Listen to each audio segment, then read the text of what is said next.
Talk of separation in Alberta and Saskatchewan has resurfaced in Canada after the Liberals won a fourth straight election. The UCP government is facing claims it's fueling further feelings of Western alienation. The Western provinces of Canada just pulled the nuclear option, and they are literally in the process of breaking up Canada. 4 Western provinces just shattered Canada's political landscape with coordinated moves towards separation.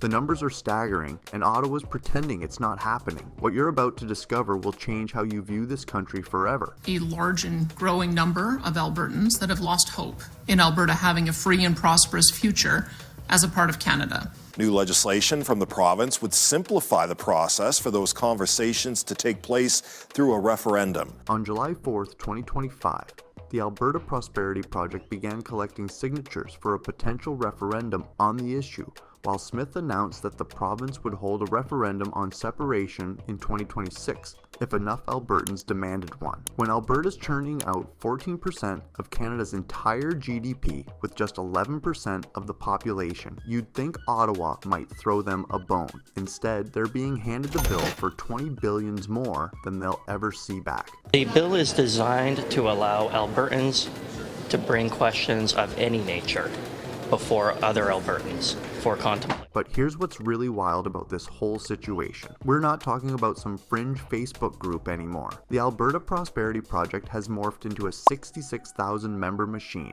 actively pushing for a 2025 referendum, a full year ahead of what Premier Danielle Smith is even considering. These folks aren't waiting around for permission slips from Edmonton or Ottawa. They've got clipboards, they've got signatures, and frankly, they've got a point that's getting harder to argue against. Reporters say Albertans need to have a conversation about leaving Canada. Timing couldn't be more fascinating either. 3 in 10 in Alberta and Saskatchewan say they'd like to leave if Liberals form the next government, and with federal politics looking increasingly hostile to Western interests, that sentiment isn't exactly cooling down. I think what's really driving this is the math. Alberta's been bleeding $500 billion in lost investment thanks to federal policies that seem designed to kneecap their energy sector while simultaneously expecting them to fund equalization payments. We just want to be treated fairly in Confederation. Saskatchewan's playing a different game, but they're absolutely in this fight. They've passed the Saskatchewan First Act, which basically tells federal agents they're not welcome on provincial soil. When the so-called polite province starts writing legislation that screams, "Get off our lawn," you know the temperature's rising fast. Premier Scott Moe's not being subtle about it either. 34% of his voters want out, and 42% of young voters are already mentally packing their bags. I think people in the West are used to the special treatment for Quebec and Ontario, but eventually it gets to be too much. The idea of separating here is a non-starter, and that doesn't take anything away from our reasonable demands that the federal government ensure we have access to the same level of funding, the same opportunities that Quebec and Ontario get. Meanwhile, British Columbia's transformation has been nothing short of remarkable. A year ago, separation support sat at a manageable 20%, the kind of number you could dismiss as internet noise from angry loggers. Now we're hovering just under 30%, and the frustration isn't confined to rural corners anymore. Vancouver and Victoria, cities that typically only get worked up over real estate prices and brunch reservations, are starting to sound like Alberta in a bad mood. $750 million for Quebec to deal with immigration pressures from the federal government. They've offered us nothing. $0. What's driving BC's shift? Try 17 mining projects currently stuck in federal regulatory purgatory. Not 1, not 5, 17 resource projects sitting on ice, because Ottawa's red tape is thicker than maple syrup in February. After contributing billions to the national economy, BC gets exactly $0 in equalization payments. Nothing, not a penny. Quebec's over there doing its best trust fund kid impression, while BC gets handed more regulations and zero compensation. This was 2 Western provinces coming together to formalize their mutual intention in officially declaring independence from Ottawa's economic colonialism. Now, Manitoba's entering the conversation, and that should terrify Ottawa more than anything else. Canada's classic middle child has never been too loud or too flashy, but it's quietly joining early talks for the Western Economic Compact. They're not yelling about separation, but they're absolutely hedging their bets. When Manitoba starts building spare houses in case the original burns down, you know the foundation's cracking. Sask's oil and gas industry is now officially the province's largest industry by GDP, pumping out 460,000 barrels per day. Economics drives everything here, and Manitoba knows it. Their economy is glued to Alberta and Saskatchewan. Literally, if either province leaves, Manitoba's skilled labor force could shrink by 18% by 2026. That's not a recession, that's an economic heart attack. Milk, grain, oil, and manufacturing, everything Manitoba exports flows through trade routes and rail systems tied directly to their western neighbors. The left in Saskatchewan, the status quo people, the ones who are married to the system, the first thing they want to do is take away the ability to pursue independence. Well, under the Constitution of Canada, one province has no right to leave unilaterally. So even if there were a referendum that purported to prescribe separation, that would not give the province in which the referendum occurred the legal right to leave. This brings us to the legal reality that Ottawa can't ignore anymore. According to Canada's Supreme Court and constitutional experts, if a province votes yes to separation, the federal government can't just ghost them. Treaties were signed before Alberta was created and mention the Royal Proclamation of 1763, which recognized Indigenous title, but that complicates separation rather than prevents it. Ottawa is legally obligated to negotiate, no brushing it off as a protest vote, no, sorry, we're busy dealing with Quebec right now. Nadine Ness, she's an activist out there in Saskatchewan with Unified Grassroots, has been working on an independence referendum petition. Over 30% of Saskatchewan's land falls under Indigenous treaty claims, which means any separation attempt without Indigenous involvement isn't just politically messy, it's a legal nightmare stretching from Canadian courts to the UN International Court of Justice. That's not a headache, that's a full-body legal seizure that could drag on for decades.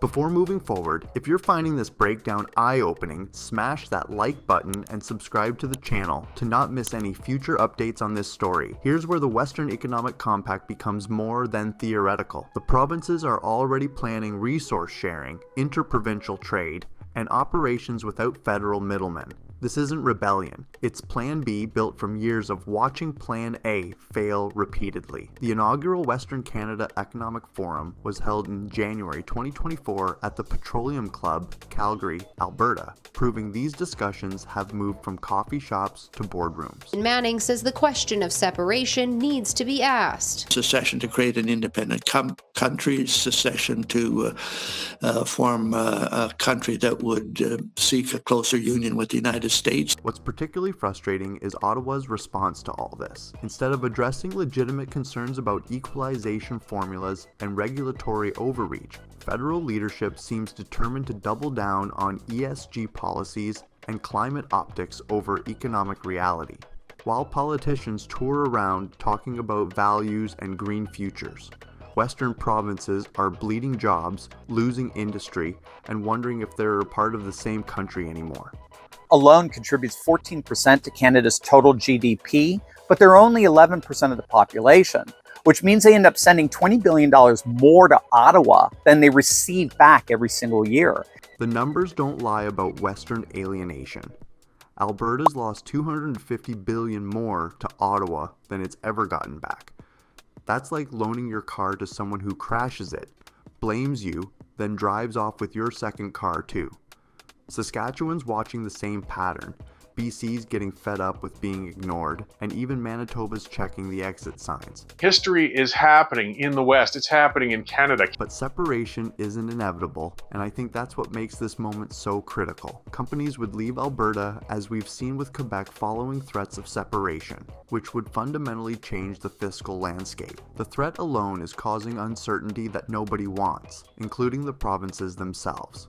The outlying provinces have had enough. They're realizing the futility of trying to change within a system that's permanently broken. What Western provinces really want isn't necessarily independence. It's respect, recognition, and a fair shake on resources development and revenue sharing. They want port access controlled by provinces that actually support energy exports. They want equalization formulas that don't punish economic success. They want federal policies that work with their economies instead of against them. Canada's broken, centralized system is falling apart.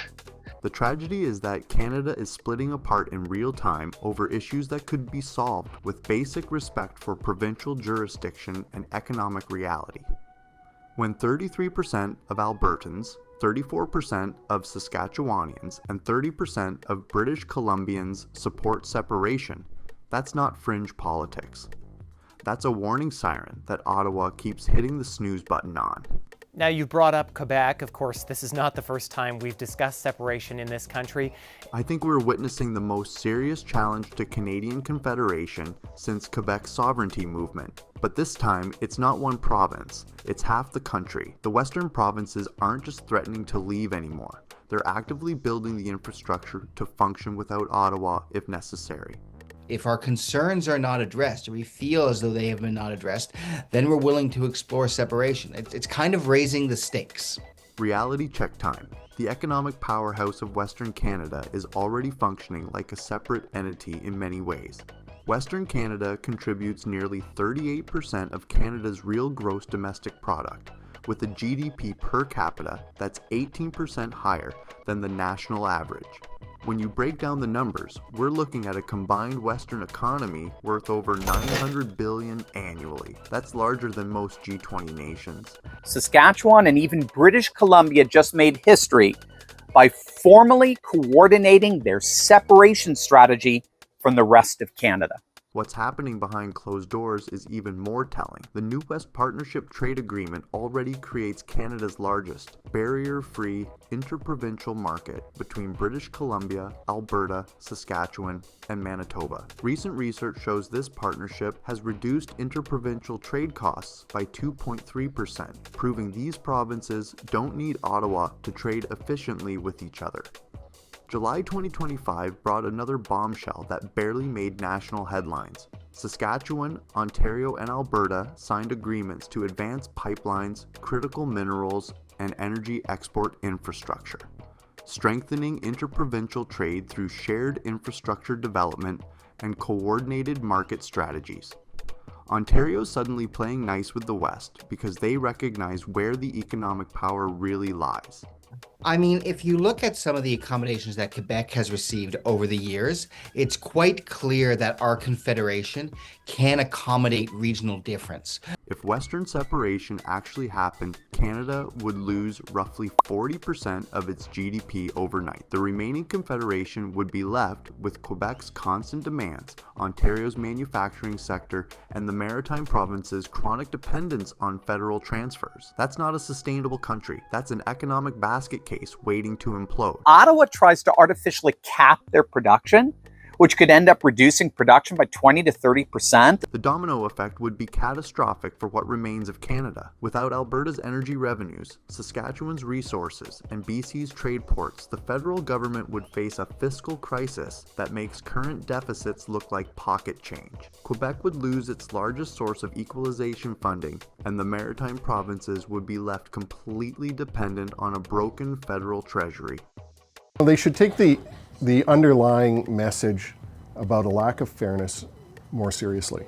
The question isn't whether Western provinces can survive independently. Economically, they absolutely can. The question's whether Canada can survive losing them and whether Ottawa will finally wake up before it's too late. The clock's ticking, and every federal misstep pushes these provinces closer to the exit door. What do you think will happen? Subscribe to the channel to stay updated about the latest events that will shape the future of Canada.